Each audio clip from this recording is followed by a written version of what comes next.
Olá! O documentário que você vai assistir agora nasceu da vontade de estabelecer conversas sobre o universo da animação. Hoje o Brasil tem grandes artistas, ótimos estúdios, espalhados de norte a sul. Vivemos um momento em que podemos ver séries brasileiras na TV, longas brasileiros nos cinemas, muita coisa boa na internet, curtas maravilhosos, enfim, vivemos um momento tão rico que não há como esse documentário abranger tudo que existe, sequer tocar na ponta desse maravilhoso iceberg que é a animação hoje em dia.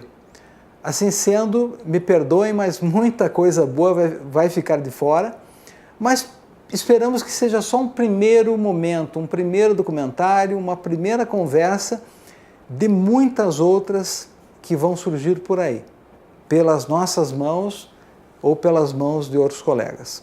Enfim, seja nosso convidado para refletir um pouco sobre essa grande arte, a arte da animação.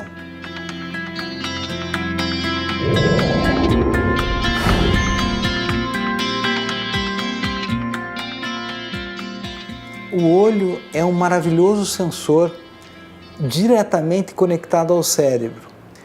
Ao mesmo tempo em que ele é um conjunto sofisticado, ele é um conjunto facilmente enganável. Ele tem suas fragilidades. E na medida em que esse conjunto sensor-processador, ele busca sentido em tudo, ele busca a realidade, ele busca perceber o movimento. Porque o movimento, ele é um dos fenômenos que mais atrai os sentidos e ele ao mesmo tempo é sinônimo de natureza, de realidade. Então, se você apresenta duas imagens estáticas a esse olho, duas imagens paradas, imagem 1, imagem 2, na medida em que elas tenham uma relação de significado em que supostamente elas devam ter uma continuidade de movimento, se você apresentar essas duas imagens numa certa velocidade, o olho, ou melhor, o conjunto olho-cérebro, vai gerar, vai entender, vai perceber um movimento ali. A esse fenômeno se dá o nome de efeito Phi e foi um fenômeno descoberto por cientistas do grupo do Dr. Wertheimer no início do século passado. E é esse fenômeno que possibilitou a magia do cinema, que possibilitou a magia da animação.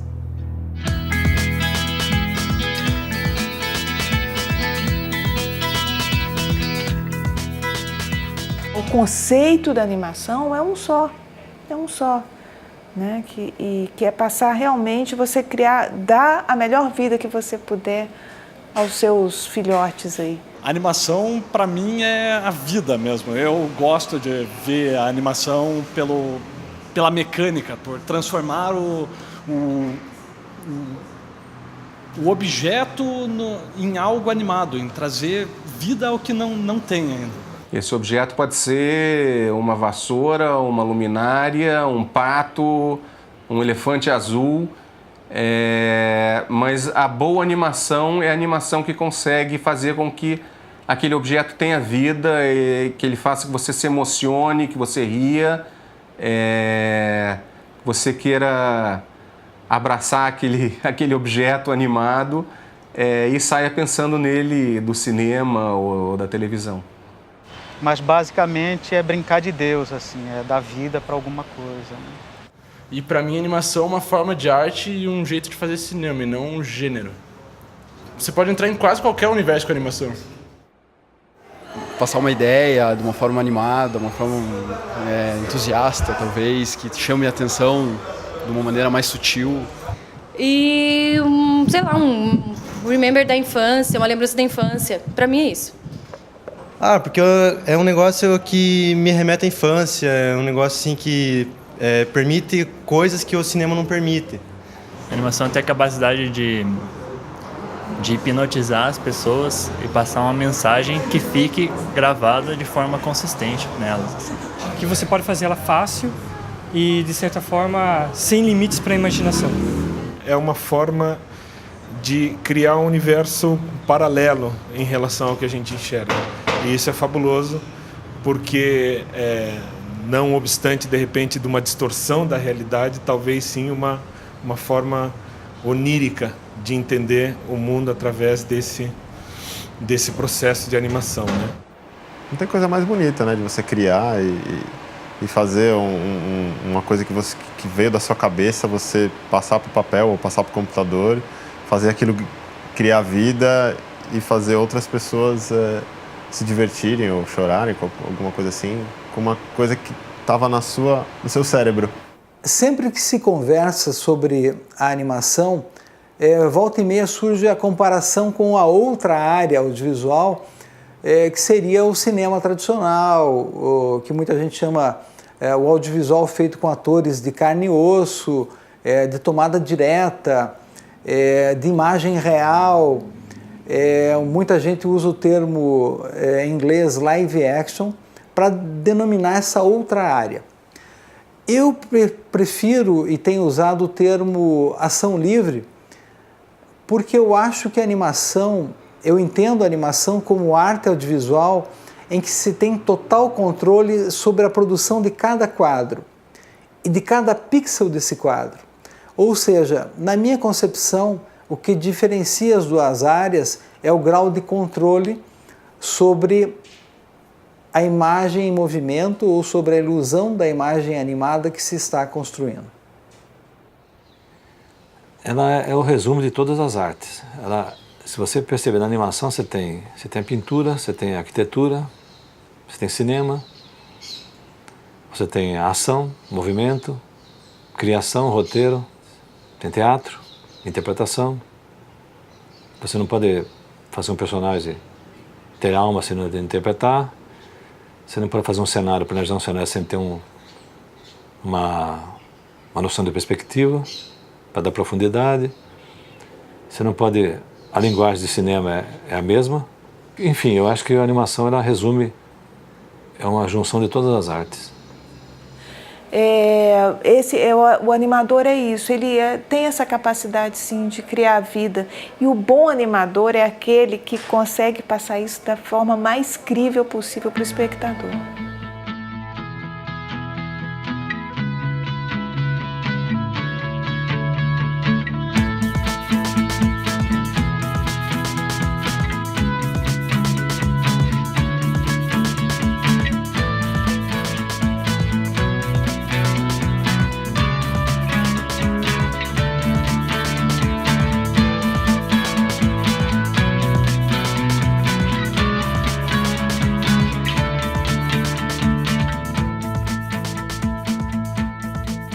Eu não diria assim que tem por onde começar a animar, né? Digamos assim, o que a pessoa tem que aprender.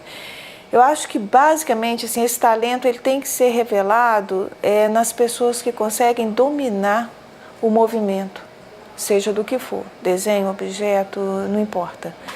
E isso, você pode assim, dar várias dicas, você pode ler diversos livros, mas você só vai aprender fazendo. É a capacidade de abstrair.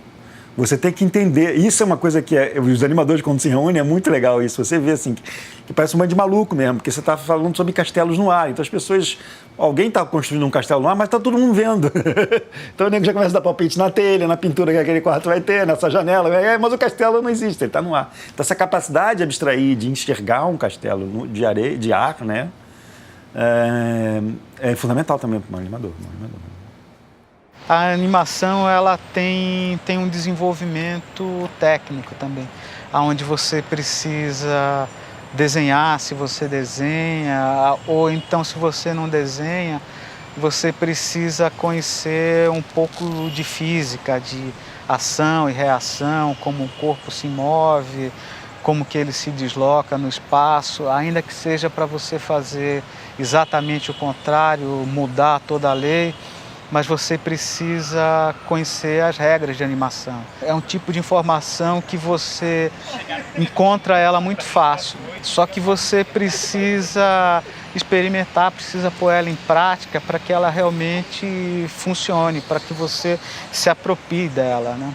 O diretor, junto com o animador, trabalha os movimentos, a encenação, né, para fazer com que a personalidade de cada personagem seja adequada. Que na verdade é um artista que também tem ou deve ter dentro de si um ator, ou seja, ele tem que encarnar aquela personalidade e fazer com que isso aconteça em termos de imagem, em termos de movimento, em termos de gestual, né, em termos de sync labial, né, em termos de intenção facial, para que tudo funcione adequadamente.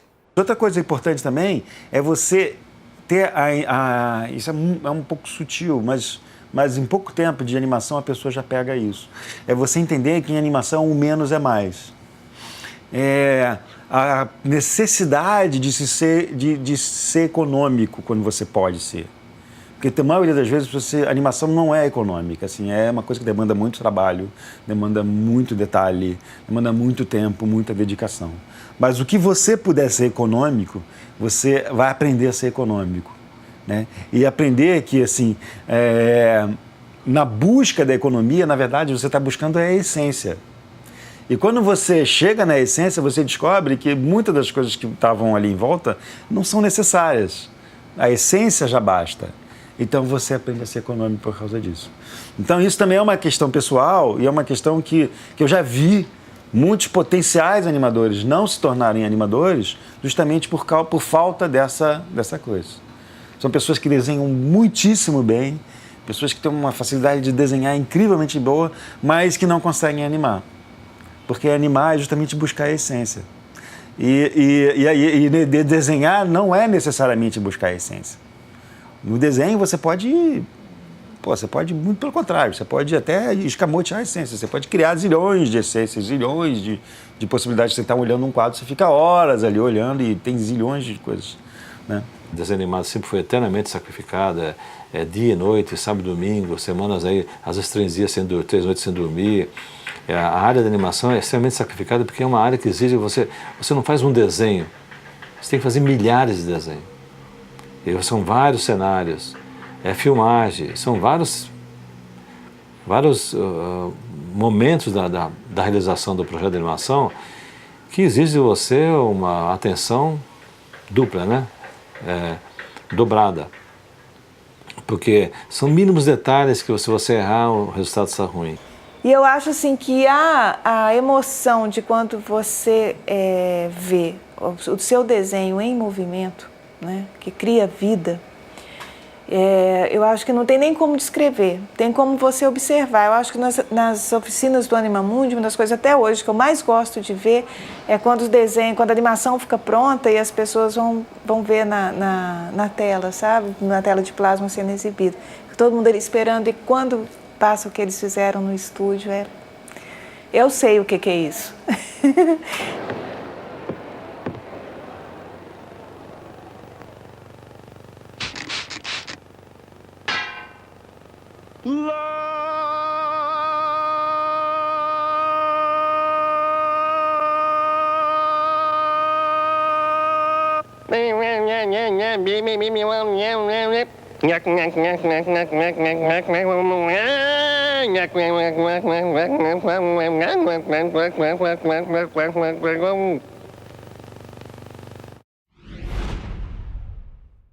A primeira coisa que eu busco também é a história, assim, se aquela história é relevante, se aquilo pode interessar as pessoas, se as pessoas vão se interessar pela história, se vão conseguir perseguir os personagens, vão se identificar com aqueles personagens, se isso realmente vai funcionar.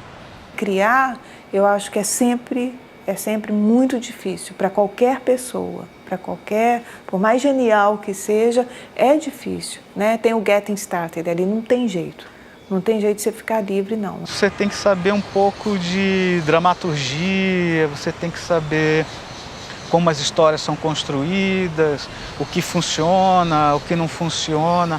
Eu acho que isso também é um tipo de informação que você encontra muito fácil, mas você precisa pôr isso em prática, você precisa viver um pouco, você precisa escolher alguma coisa para contar, para fazer alguma coisa que tenha uma relevância. E que você, não, como que vai ser feito, né? Que abordagem vai ter, como é que vai ser, que técnica que vai ser, os personagens, o que é, etc. Como é que eu vou desenvolver essa história? É claro que dá pânico. Sempre. Eu quero um personagem assim, que você começa a rabiscar e desenhar. Quanto que você tem que fazer até chegar naquilo que você quer? Não é assim. O que valoriza a história são bons personagens. A história, obviamente, tem que ser boa, mas ela tem que ter bons personagens, com boas falas, é tudo um pouco amarrado. Então, você não constrói uma boa história com personagens fracos, com diálogos fracos. Você constrói uma boa história onde os personagens têm claramente uma função e eles são coerentes ao longo da história. Eles não ficam alternando. Agora eu virei um outro personagem porque a história vai ficar melhor se eu mudar, se eu deixar de ser isso para ser aquilo, enfim. Você tem que se colocar na situação daquele personagem que você criou, independente do lado visual. Você criou um personagem, você tem que saber quem ele é e saber... Cada vez que você coloca uma situação para aquele personagem, você tem que saber como é que aquele personagem reagiria àquelas situações sendo quem ele é. Então, assim, você precisa fazer com que o personagem conduza através dos diálogos e das ações na mesma medida que a história pede. Quer dizer, se ele não empurrar a história para a próxima etapa, ela não sai do lugar. Então, uma coisa está muito amarrada na outra. Um projeto é igual a um casamento. Você vai ter que conviver com aquilo durante um período muito grande. Então, o ideal é que você esteja envolvido o máximo possível com aquilo. Você goste da história, você goste dos personagens, porque aquilo ali vai te acompanhar durante muito tempo. Se ficar muito bom, vai te acompanhar a tua vida toda, assim, sabe? Dentro do cinema, né? Cinema é história, né, gente? Uma história bem contada. Depois, eu acho que da literatura, onde você faz, né? Você lê e você imagina, né? As situações que você está lendo. Eu acho que o grande lance da literatura é esse, pelo menos para mim. Adoro ler, né? O cinema vem logo a seguir, eu acho, a questão de contar história, né? Saber contar história. E a animação vem aí também. Era uma criança que ela estava passeando para ir na casa da avó, daí ela foi pegada por uma nave. Daí foi uma viagem... Ainda tá na viagem, eles chegaram num planeta, daí soltaram ele. Daí ele escorregou e era muito quente esse planeta, e era escorregadio. E daí ele caiu, até chegar no telhado da avó dele.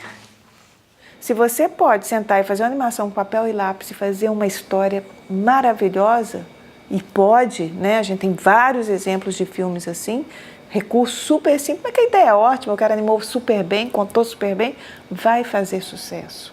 Não tenha dúvida que vai fazer sucesso.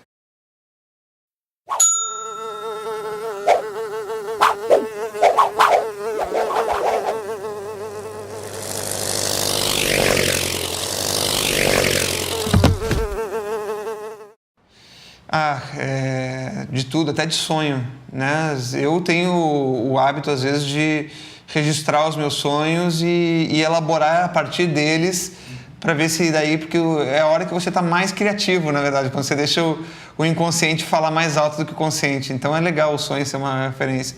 Mas às vezes as referências vêm de cotidiano, vêm de uma situação, vêm de uma memória, vêm de uma coisa que você está a fim de falar, de uma mensagem que você precisa dizer, mas você não quer dizer ela de uma forma literal, e aí você transforma ela vamos dizer, num subtexto, né, numa metáfora, e acho que elas estão no ar. Você tem que estar sensível e apanhar elas, assim, né? Porque eu acho sempre na hora que você cria, você sempre está em contato com alguma extra sensorial, extraterrena ou metafísica, né? Organizar a produção, o que é isso? Alguém sabe o que é organizar a produção aí?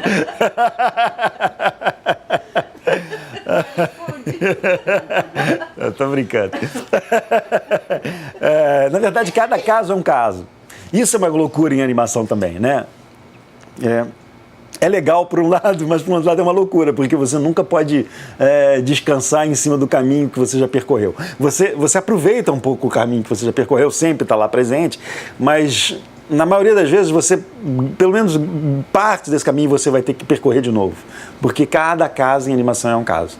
O próprio Amigãozão, ele começou de um curta de 1 minuto que eu animei sozinho, eu criei todos os desenhos, então, quer dizer, eu tive uma experiência completamente individual ali, o roteiro, enfim, a parte musical eu dirigi de perto, enfim. E agora eu estou, apesar de estar de diretor, eu estou conciliando interesses de televisões, de executivos do Brasil, do Canadá, e estou também tendo que conciliar isso com o trabalho coletivo de um grupo de praticamente 80 pessoas, né? Tanto na parte criativa como na parte administrativa.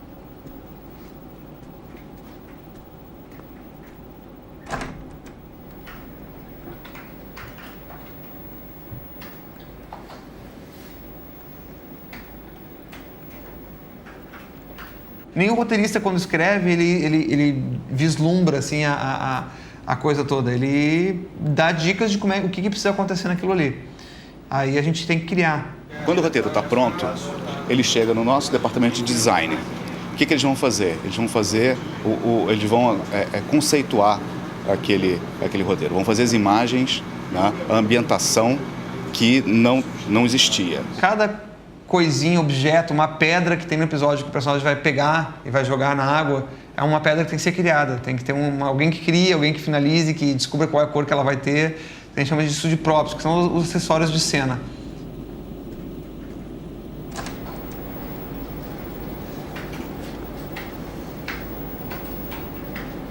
Depois que o design está tudo feito e aprovado, chega para um border junto com o roteiro.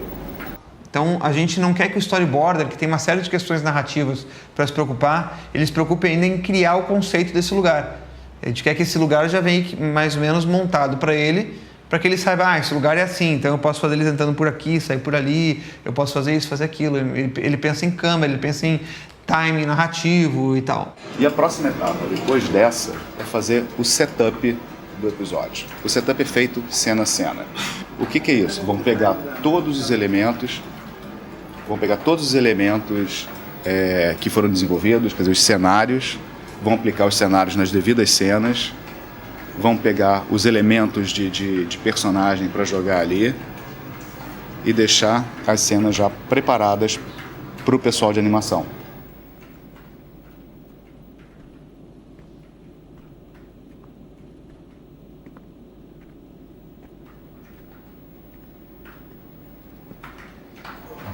Então a gente chega aqui na fase de animação propriamente dita. Esse pessoal todo aqui pegou as suas cenas que tinham sido preparadas pelo pessoal de setup e aí começam a animar.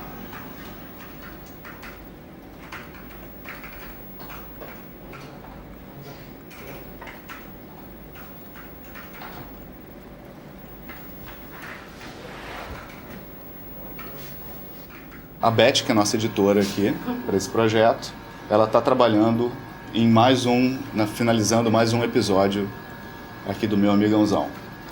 O que ela recebe? Ela recebe todas as cenas em separado, que vem do pessoal da animação, e aqui ela vai colocando as cenas em ordem, e a gente tem uma boa noção de como é que ficou o episódio.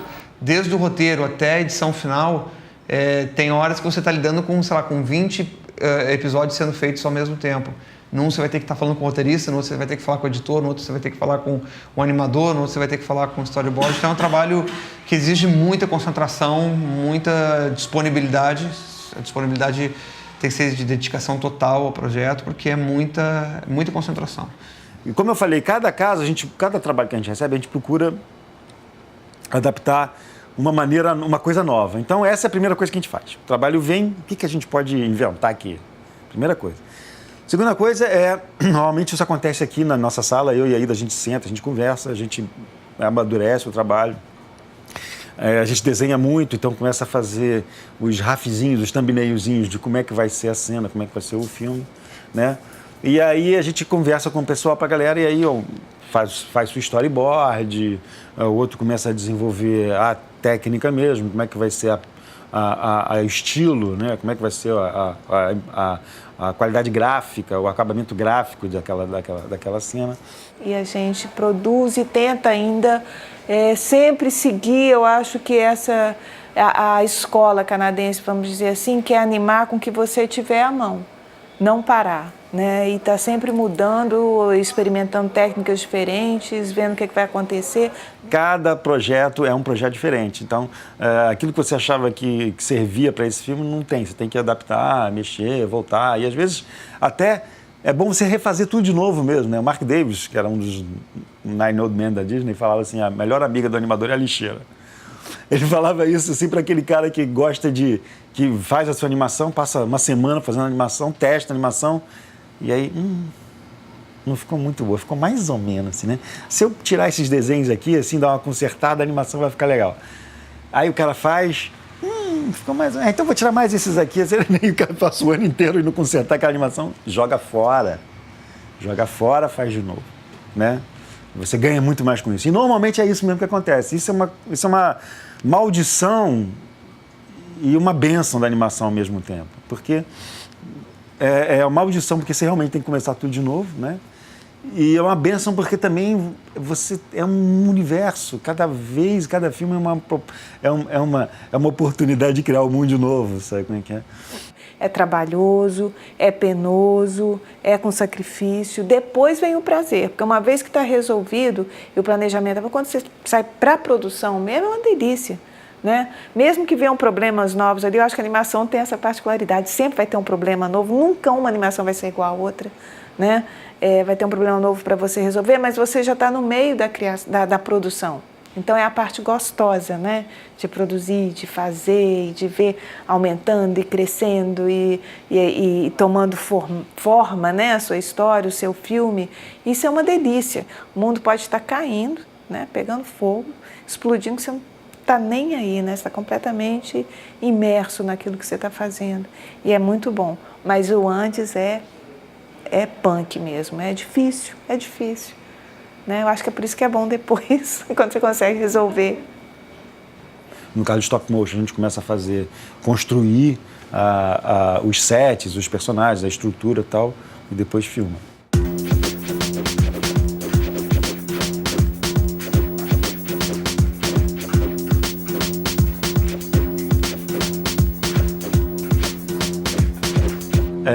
Eu estou redescobrindo a animação através do stop motion, assim, agora, com esse trabalho que a gente está fazendo, que é um trabalho que tem uma característica, que eu podia dizer que a característica principal dele é essa animação semi-realista. E a gente está chegando num tipo de animação que ela tem elementos de cartoon, elementos de expressionismo, e muito de realismo, assim. Mas é muito legal. Assim, eu estou reaprendendo a fazer animação. Assim, você vê na prática aqueles conceitos todos que a gente fala do arco, né? Dos movimentos em arco, das acelerações, desacelerações.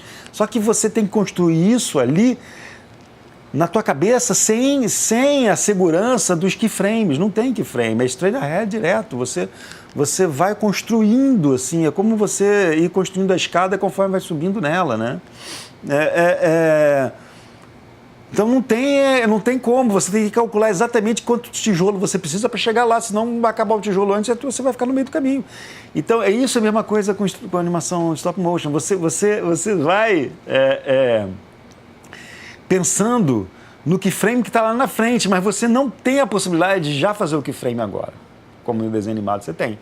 Quando você está construindo aquela coisa, são tantas as possibilidades que aparecem e que te soltam.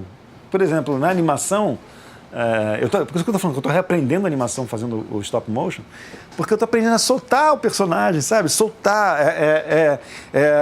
Mesmo com pose a pose, você tem uma tendência a animação fica meio durinha, sabe? O personagem não está tão solto. E no stop motion, como você está fazendo ali na hora, você vai sentindo a possibilidade, pô, agora eu posso... Na hora, sabe? Esse movimento do braço aqui já está na cabeça. Mas esse aqui, cara, tá parado, você fala assim, pô, eu vou ter que colocar no braço mesmo. Tá ali na minha mão, né? Vou fazer o cara dar uma ajeitadinha assim, ou na hora que cair a mão fazer uma coisa assim, né? E aí, então, você aprende outras possibilidades, outro potencial que a animação te oferece ali e vai explorando isso. Você aprende também a sutileza das coisas, como um movimento para ser sutil, quanto demanda de modificação que o desenho vai ter que ter, o personagem tem que ter, o quanto de modificação você tem que fazer para conseguir aquela sutileza. Tem outra coisa também, que é assim, a possibilidade de você trabalhar com fotografia, né? Com iluminação. Eu aprendi a iluminar, aprendi a fotografar para fazer stop motion. A possibilidade que você tem de trabalhar com a cenografia, de trabalhar com figurino, né? Que são recursos que o cinema tradicional tem e que às vezes na animação tradicional a gente não explora tanto quanto deveria. Eu fiz uma pesquisa, né, uma réplica do consultório original do Freud. Essa poltrona é exatamente a mesma que era do consultório do Freud, a cor, tudo igualzinho. O chão, isso aqui é pintura. Isso aqui, essa tábua corrida, na verdade, é uma pintura simulando tábua corrida, né? Aqui vocês estão vendo material bruto, quer dizer, na pós-produção, esses aramezinhos, eles vão ser retirados, né? Vão ser retirados. E aí vai ficar só o Freud desmontando mesmo. Um bom animador é aquele que consegue... a gente desenha muito, então começa a fazer aqui.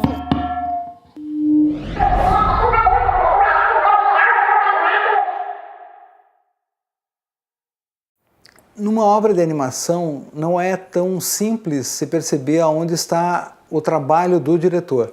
Ele deve ser visto da seguinte maneira. Primeiro, o diretor é aquela figura que tem o filme na sua cabeça. Ele tem já toda a história completa e precisa de todos os meios materiais e humanos para colocar isso numa tela.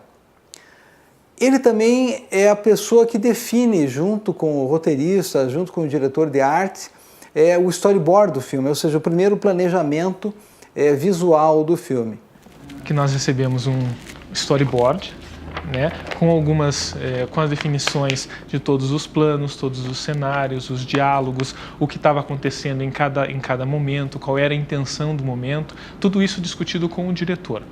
Do storyboard, a gente vai partir para a execução dos esboços. A gente já mais ou menos acertou com o diretor qual o caminho que vai ser colocado. A gente começa a esboçar quais seriam os determinados cenários e as determinadas formas do filme, qual é a identidade visual que esse filme vai ter.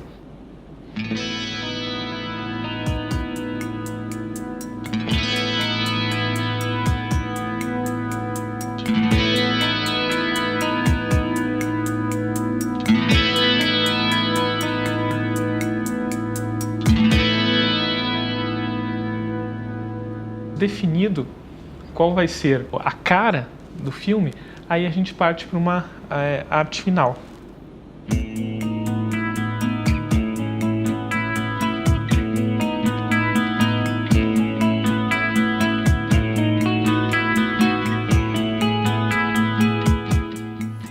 O diretor é a figura que, junto com o ator, vai construir a voz dos personagens. E é dessa voz que nasce, né, que começa a ocorrer, a ser palpável, a ser audível, a personalidade do personagem. Então, o diretor trabalha junto com o ator na criação das vozes das personagens que vão daí ser o suporte para a animação. É legal não? Hã? Bem, acho que já podemos encaminhar a votação, não é mesmo? Agora, uma frase mais devagar. Enfim, ele está discutindo com todos os setores para chegar a uma obra que é coletiva, mas que está sob a sua batuta. Ou seja, ele é o maestro de uma orquestra, ele é o general de um exército, ele tem que ser ao mesmo tempo o cara que pensa em como viabilizar a produção e ao mesmo tempo é o cara que está preocupado com a questão estética. Enfim, é quem vai dar ou quem deve dar o máximo de suor para que a coisa aconteça. Ele ao mesmo tempo tem que ser o exemplo de dedicação, ele tem que ser uma espécie de psicólogo da equipe para que se mantenha durante 6 meses, 1 ano, 2 anos, 3 anos, 5 anos a harmonia da equipe. Enfim, é quem fica com mais cabelos brancos ao fim de cada etapa de produção. Mas eu tava comendo um pãozinho, eu acho. Eu acho que eu fico lá com o Vadeco. Tá bom. Tá legal aí? Tá legal. No caso da animação, o diálogo ele é sempre feito primeiro. Ele é sempre feito antes porque ele vai servir de referência para os animadores desenvolverem os seus desenhos e os lip syncs, que seriam os sincronismos labiais dentro das cenas. Esse processo é um processo muito importante, muito interessante de ser feito junto com o diretor, porque é o diretor que sabe quais são as dinâmicas da maneira como vai ser falado, as articulações, o tipo de sentimento, tudo isso tem que ser feito antes e o diretor tem que estar presente para estar o tempo todo direcionando o ator para que a hora que o animador pegar esse material, esse arquivo, ele possa animar já dentro da ideia inicial do diretor. A parte de áudio ela é dividida basicamente em 5 layers, em 5 etapas. A gente pode pensar que a etapa principal, a que está mais na superfície, seria o diálogo. O que está mais embaixo seria os ambientes. O que são os ambientes? Ambiente é o som de determinado lugar, é o som dos pássaros de determinado parque, é o som... Então, digamos que esse é o fundo e o top do som, né? Então a gente tem essa base que está lá embaixo e o que está lá em cima. O que é de recheio? O que a gente tem de recheio? A gente tem o Foley.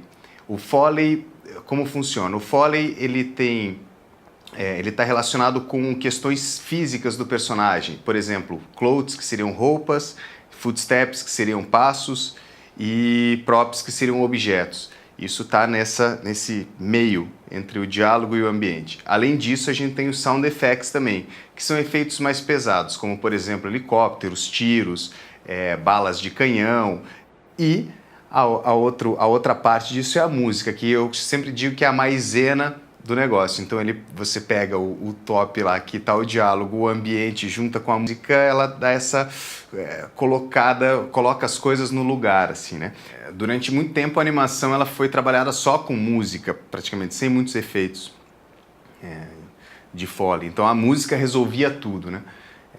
Com o desenvolvimento do mercado, da tecnologia, as coisas começaram a mudar. Então antigamente não tinha nem diálogo, era só música.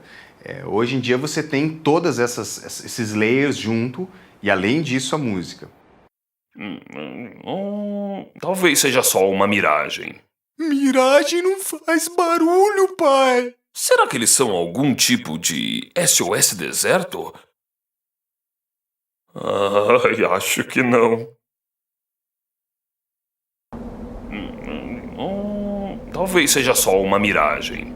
Miragem não faz barulho, pai. Será que eles são algum tipo de SOS deserto? Ai, acho que não. Talvez seja só uma miragem. Miragem não faz barulho, pai. Será que eles são algum tipo de SOS deserto? Ai, acho que não. Talvez seja só uma miragem. Miragem não faz barulho, pai. Será que eles são algum tipo de SOS deserto?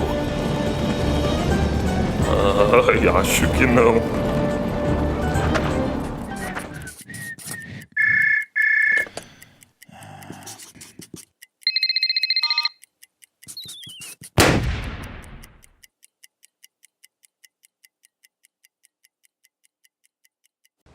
Cada comercial, a publicidade sempre foi um laboratório. para quem gosta de fazer arte, a publicidade sempre foi um laboratório. Você fazia um laboratório a cada 30 segundos. Eu acho muito bom fazer publicidade. Claro, não pela questão mais óbvia, que é a grana, né? De você receber um bom dinheiro para fazer isso. Mas também pelo seguinte, você quando faz publicidade, você precisa estar em forma, digamos assim. Você tem que estar na ponta dos cachos. Você tem que estar super bem, assim. O mais ou menos, que muitas vezes para o filme autoral é ótimo, para a publicidade não serve. É um palco onde você cresce muito, porque você tem aqueles prazos alucinados, você tem aquela coisa...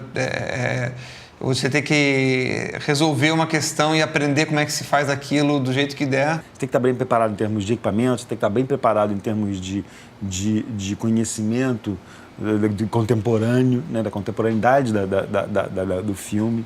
E você tem que estar muito bem preparado tecnicamente também. Porque quando você vive no mercado publicitário, você vive muito em função da mídia internacional. O que está acontecendo lá fora, você começa a copiar aqui dentro. Não que eu goste disso, mas a publicidade se alimenta disso, né? As pessoas vão para os festivais e ficam vendo o que acontece, dá atrás para cá e muda alguma coisa e vai acompanhando a onda. Esses parâmetros que a publicidade te oferece, por outro lado, se você souber aproveitar, é uma ótima escola. Você aprende a ter qualidade, aprende a ser competente na organização do teu trabalho e você aprende a respeitar prazos. Você pode perguntar para as pessoas assim, fala um comercial que você lembre mais, eu te garanto que pelo menos 90% dessas pessoas vão citar algum de animação. Não esquece o que vê.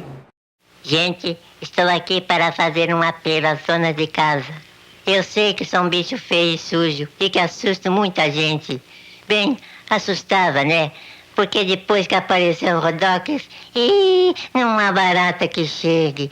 Rodox aparece na hora, faz aquela matança e ainda fica 15 dias matando. O que aconteceu com a barata, que foi uma oportunidade que eu vi em criar uma técnica nova.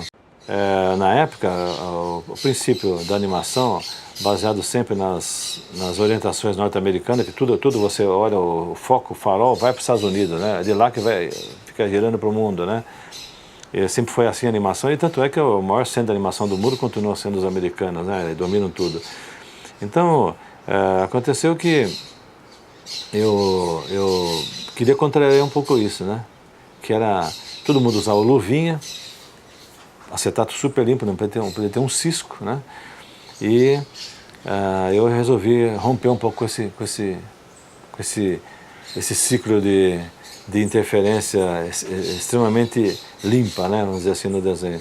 Que eu poderia, talvez, como a proposta era de fazer uma barata, eu não podia fazer uma barata limpinha, que seria um contrassenso, né? Fazer uma barata limpa, a barata tem que ser suja, né?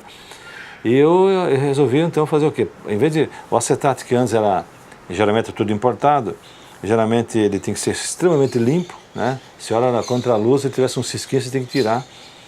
E a gente resolveu passar sebo nesse acetato. Porque o acetato você tem que transferir da animação, né? Para o acetato para depois colocar a tinta.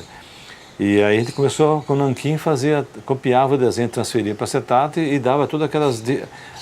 não aderia no lugar da gordura, ia criando aquelas manchas. Isso em sequência ficava tudo trepidado, né? Aquilo pulava tudo. E a gente usava até... Tem uma certa cor na barata, para dar aquela textura de casca de barata, e usava o nanquim sépia, né?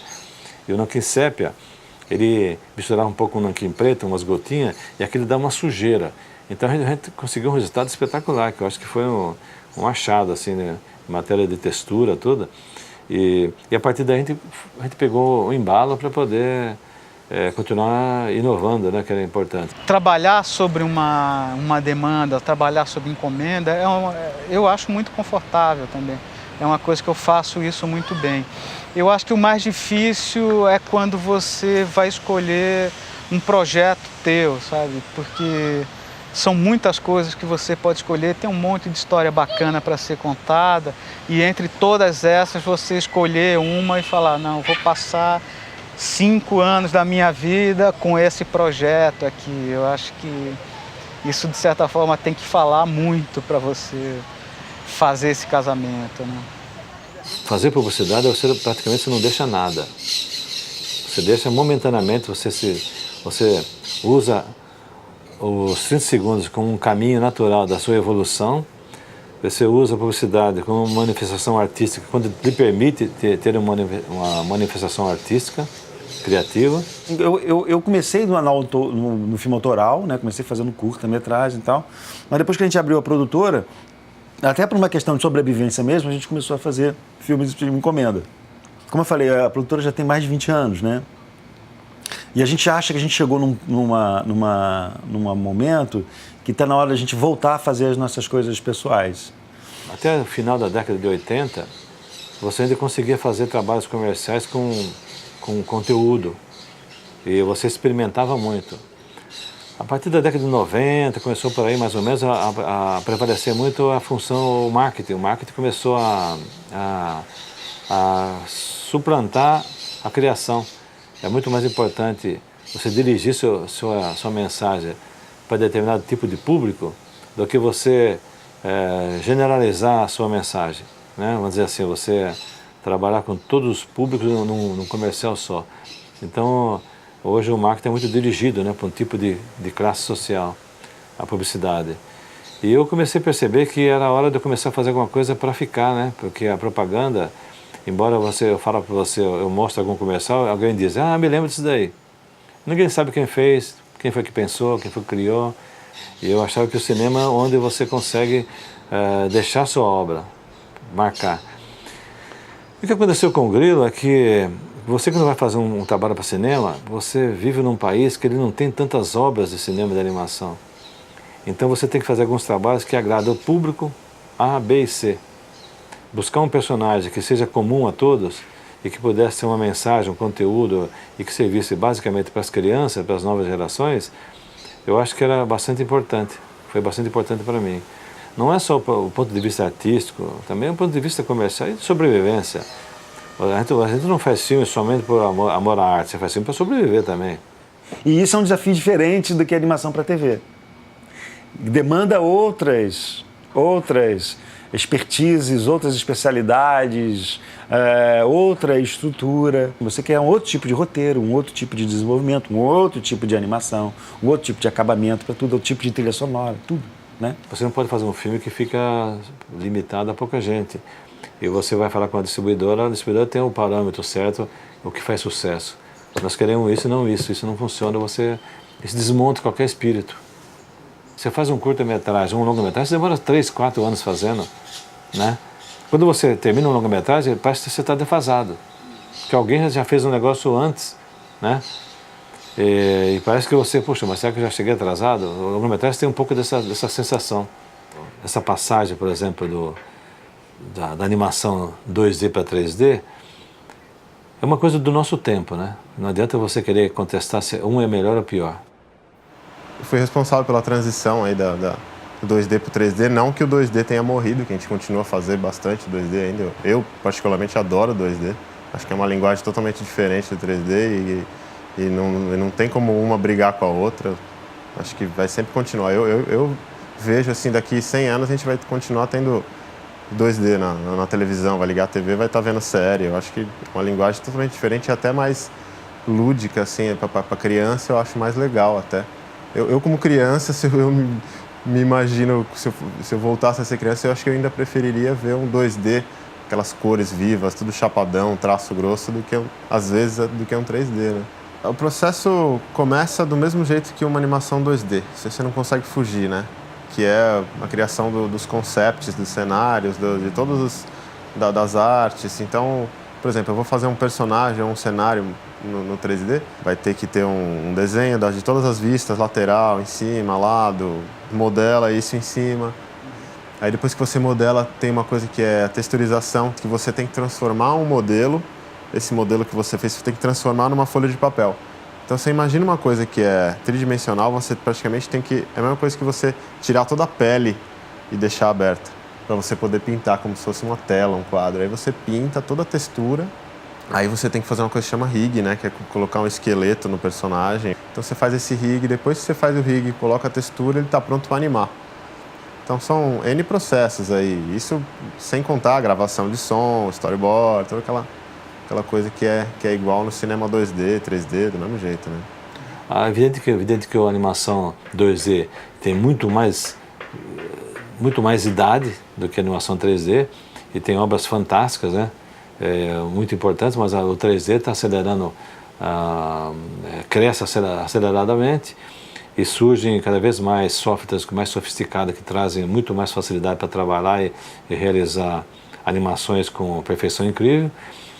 E por outro lado, ele é um pouco daquilo que eu falo. A computação gráfica veio, eu achava em princípio que ela só vinha auxiliar a animação 2D, quando na realidade ela suplantou tudo isso, superou a animação 2D. A animação 2D hoje está relegada praticamente quase que a um segundo plano, né? E embora estão existindo muitas séries para TV feitas em 2D, mas o 3D não tem retorno. Eu acho que ele acabou completando o sonho dos artistas de fazer a câmera viajar. Às vezes uma cena em especial a gente falou, poxa, está planejado desse jeito, mas acho que dá para a gente explorar melhor. Então primeira coisa é fazer todo o layout de câmera, sem animar o personagem, com ele durinho lá, faz layout para poder sentir como a gente consegue explorar melhor o que a gente tem na mão, né? Que é o 3D que permite isso pra gente. Então, é realmente isso que você falou. 90% das cenas a gente não respeita o storyboard, mas não que a gente vai mudar o filme, a gente vai melhorar a cena, né? Eu acho que a câmera de filmadas animadas, ela sempre foi um fator limitador da expressão maior do movimento da animação. Por mais que você movimenta, você faça à mão, né? A câmera tem uns limites. A câmera descia quadro a quadro, ia filmando, batia no vidro e quebrava o vidro, quebrava a câmera. Então, se você continuasse, você tem que parar. Um certo espaço para iluminar, inclusive entrar a luz para iluminar, você tem que parar aí, você queria ir mais longe e não conseguia. Então, o certo seria fazer à mão. Alguns movimentos de câmera que existiam, tem que fazer à mão. Existem duas grandes mentiras sobre animação. A primeira grande mentira é que a animação é uma arte complexa. Ela é muito simples, basta você pegar um objeto numa posição, fotografá-lo, movê-lo, fotografá-lo novamente, movê-lo, fotografá-lo novamente, movê-lo, fotografá-lo novamente, movê-lo, fotografá-lo novamente, movê-lo, fotografá-lo novamente, movê-lo, fotografá-lo novamente. Ou seja, é muito simples. A segunda grande mentira sobre a animação é que ela é uma arte simples.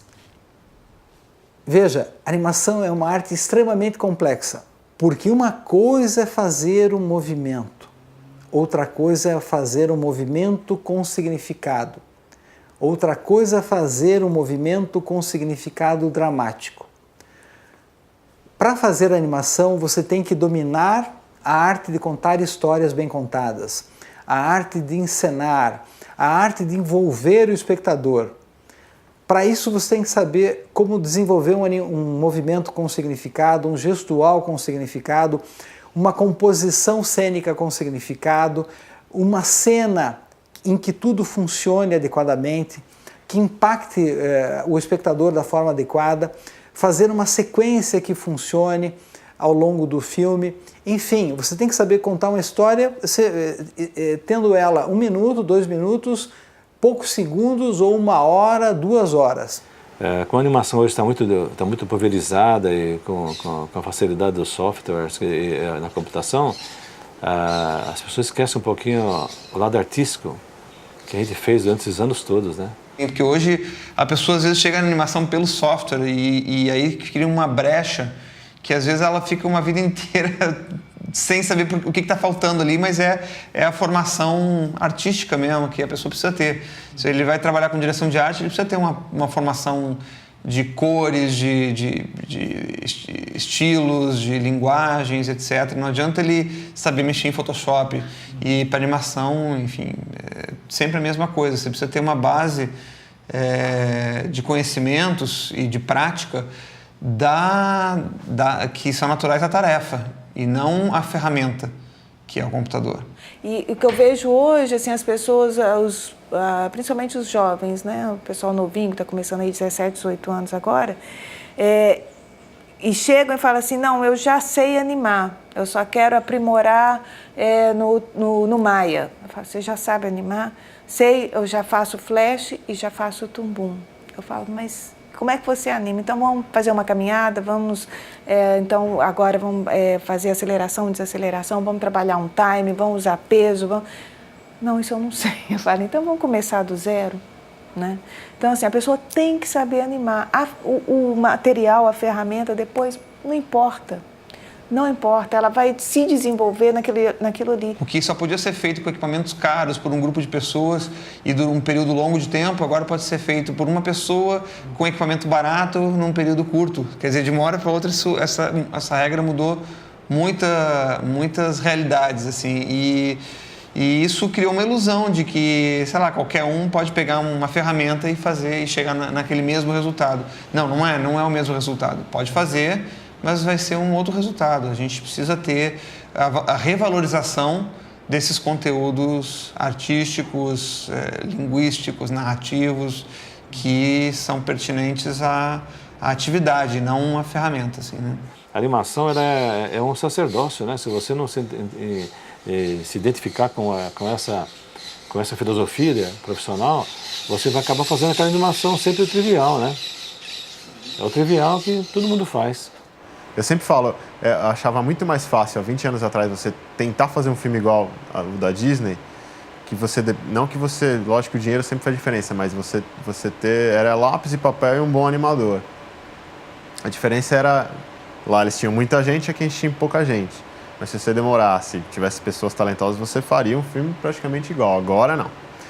Agora depende de tecnologia depende de dinheiro. Não tem dinheiro, não tem. Por mais que você tenha um cara talentoso e você não consegue renderizar isso, ou consegue criar um software para fazer tal fluido ou tal roupa, você não vai conseguir chegar neles. Então, cada vez para a gente está mais difícil. A gente vai vendo cada ano, fica mais distante. Por isso que a gente tem que cada vez se matar mais ainda, cada vez é mais sacrificante para tentar acompanhar. Que hoje vai exigir muito mais estudo do que foi no passado.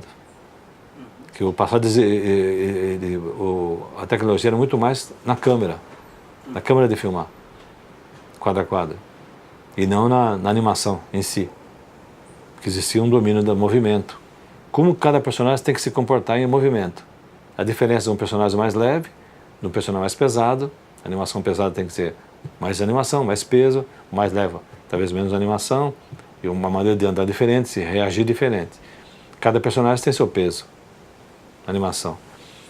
E na computação gráfica não é diferente. Só que você hoje exige de você também o estudo da mesma maneira. Só que hoje em dia você tem que conhecer tecnologia. Aí que pega, se a pessoa não tiver, achar que é só artista, hoje tem que ser técnico. Na verdade, o 3D, quando você anima um personagem em 3D, você na verdade está animando uma marionete, entendeu? É como se fosse uma marionete virtual. Então você tem todo o controle de pegar, virar, girar, fazer o que você quiser. Então você tem noção de animação, por isso que é legal você ter uma base boa de animação. Você souber a ferramenta, você vai ser um bom animador, não tem como errar.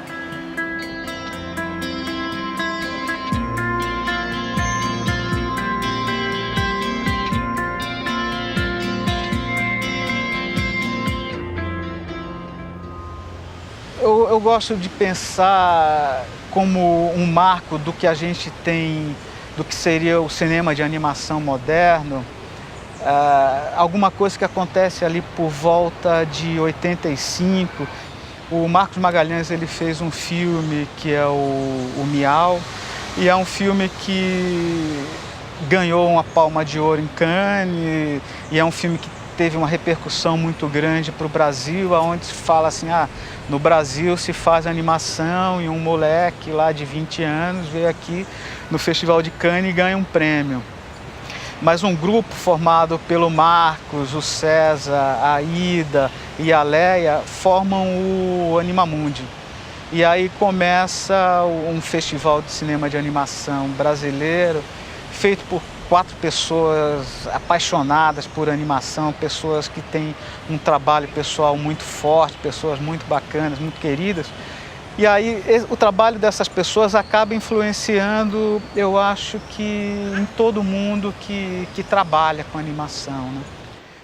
Pois é, a questão do Animamundi, assim, bom, a gente tem que considerar primeiro, ele foi elaborado por 4 animadores. Foi justamente na época da Era Collor e o país meio parado, a gente faz alguma coisa, ou a gente vai ter que ir embora, como muitos animadores estavam indo, né? Então a gente falou assim, não, então é o seguinte, vamos trazer os filmes para cá, para a gente poder ver o que está acontecendo lá fora, pelo menos a gente não perde esse bonde, né?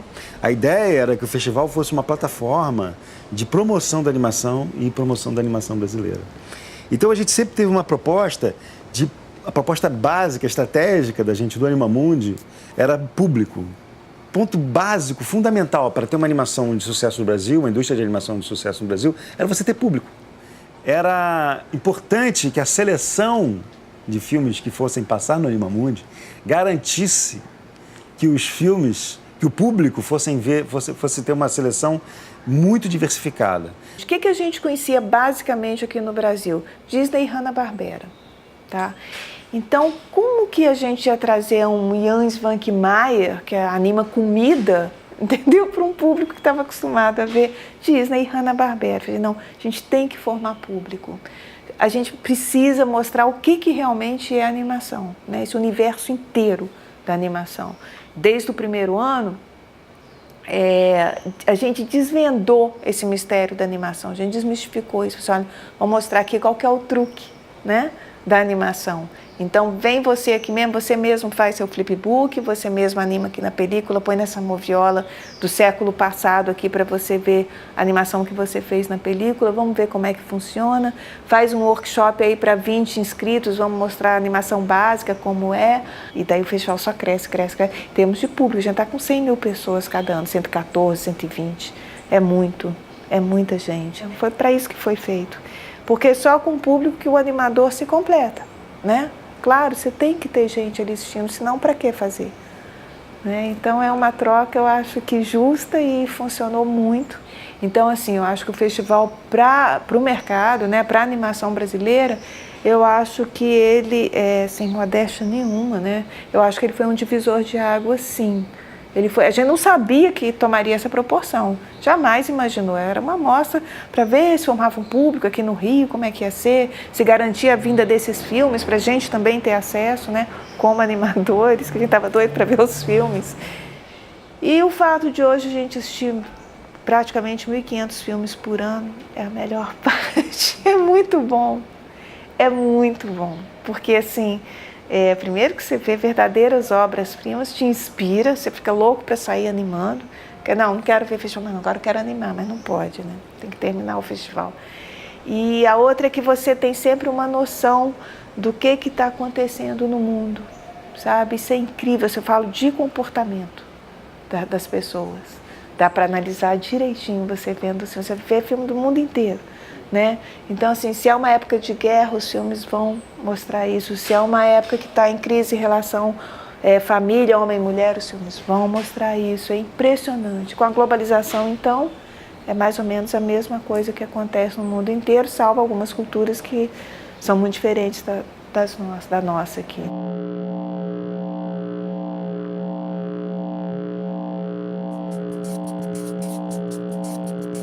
Eu acho que nós estamos numa posição aqui no Brasil muito especial. É um momento de uma oportunidade que a gente dificilmente vai ter de novo.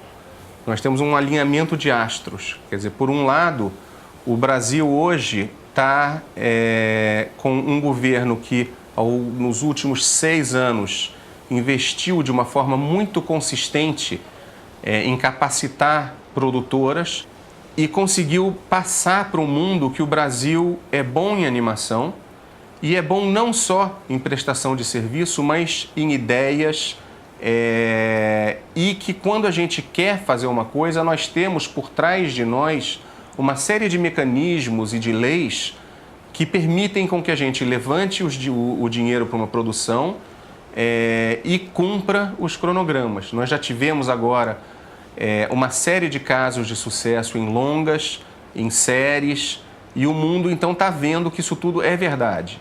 E a gente vê que nesses últimos anos a gente tem 4 séries de animação passando na TV. A gente tem o Princesas do Mar, tem o Peixonauta, Escola para Cachorro e o Meu Amigãozão. Nesse momento a gente acabou de ver o resultado do Fundo Setorial com 8 séries de animação.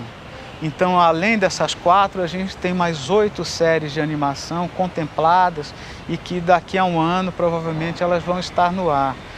Então, você vê que é muito novo, mas é uma progressão geométrica. As coisas estão acontecendo de uma forma muito rápida, né? A animação brasileira, nos últimos 5 anos, cresceu muito. A atividade, a produção artesanal, a gente agora acrescentou a produção industrial, né? Mas, por outro lado, também é um momento muito delicado e perigoso, né? É um momento da gente, quando você chega a um ponto em que você tem que manter isso, tem que manter esse ponto que você chegou. Então, é um momento da gente conquistar isso. A gente conquistou uma coisa dificílima, a gente matou 500 leões, que é provar que a gente é capaz e mais 500 leões para que outras pessoas comprassem a nossa capacidade, apostassem na nossa capacidade. Então, a gente hoje em dia já tem isso. As coproduções são resultado disso, da nossa capacidade e da nossa competência em demonstrar que a gente é capaz de fazer e outros acreditarem nisso e apostarem na gente.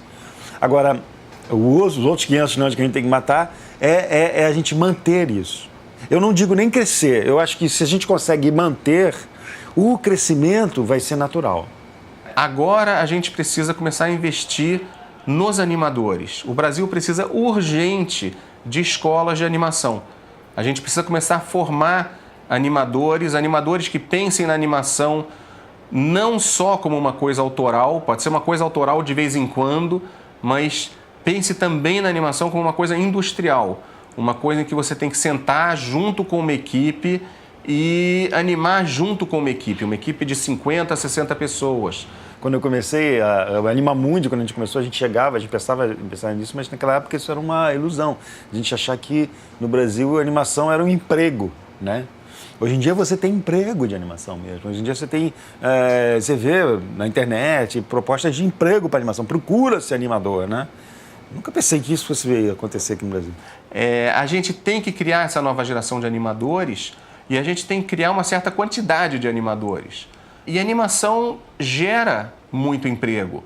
E gera um emprego que não precisa um nível universitário, pode ter um nível técnico. E o Brasil precisa desses empregos. E a gente não tem nenhuma razão por que não ter. Então, eu acho muito importante que comece a ter um foco em educação, em formação de profissionais para que realmente a gente possa ter essa indústria dentro do Brasil. A gente tem que chegar num ponto, e essa é a coisa de manter, é que os estúdios que estão se formando agora para fazer produções para televisão, estúdios brasileiros, né, que estão sendo responsáveis pela grande demanda de mão de obra que a gente está tendo, pelo grande avanço em termos industriais, comerciais para a animação brasileira, é que esses estúdios eles cheguem num ponto de ter assim, projetos para 10 anos. Né, a gente está numa fase de produção desse projeto, esse aqui a gente já está em animação, esse aqui a gente está começando a desenvolver, esse aqui estamos escrevendo o roteiro, então já está com os próximos 10 anos planejados e encaminhados. Essa é a meta que a gente tem que alcançar. Agora, por outro lado, voltando à questão autoral, ainda acho que o grande filme de animação brasileiro ainda está por ser feito. Acho que assim, a gente ainda está... o nosso central do Brasil da animação, né, o Tropa de Elite da animação, o Cidade de Deus da animação, né, ainda está para ser feita. E eu acho que vai ser feito, e vai ser feito rapidamente. Eu acho que assim, a gente vai encontrar isso nos próximos anos. Mas esse é um grande desafio. Então eu acho que a gente já está amadurecendo para chegar a esse ponto de ter o nosso grande filme de animação brasileiro. O primeiro, eu digo não vai ser o único, o primeiro, né? E eu gostaria de alguma maneira participar disso, entendeu?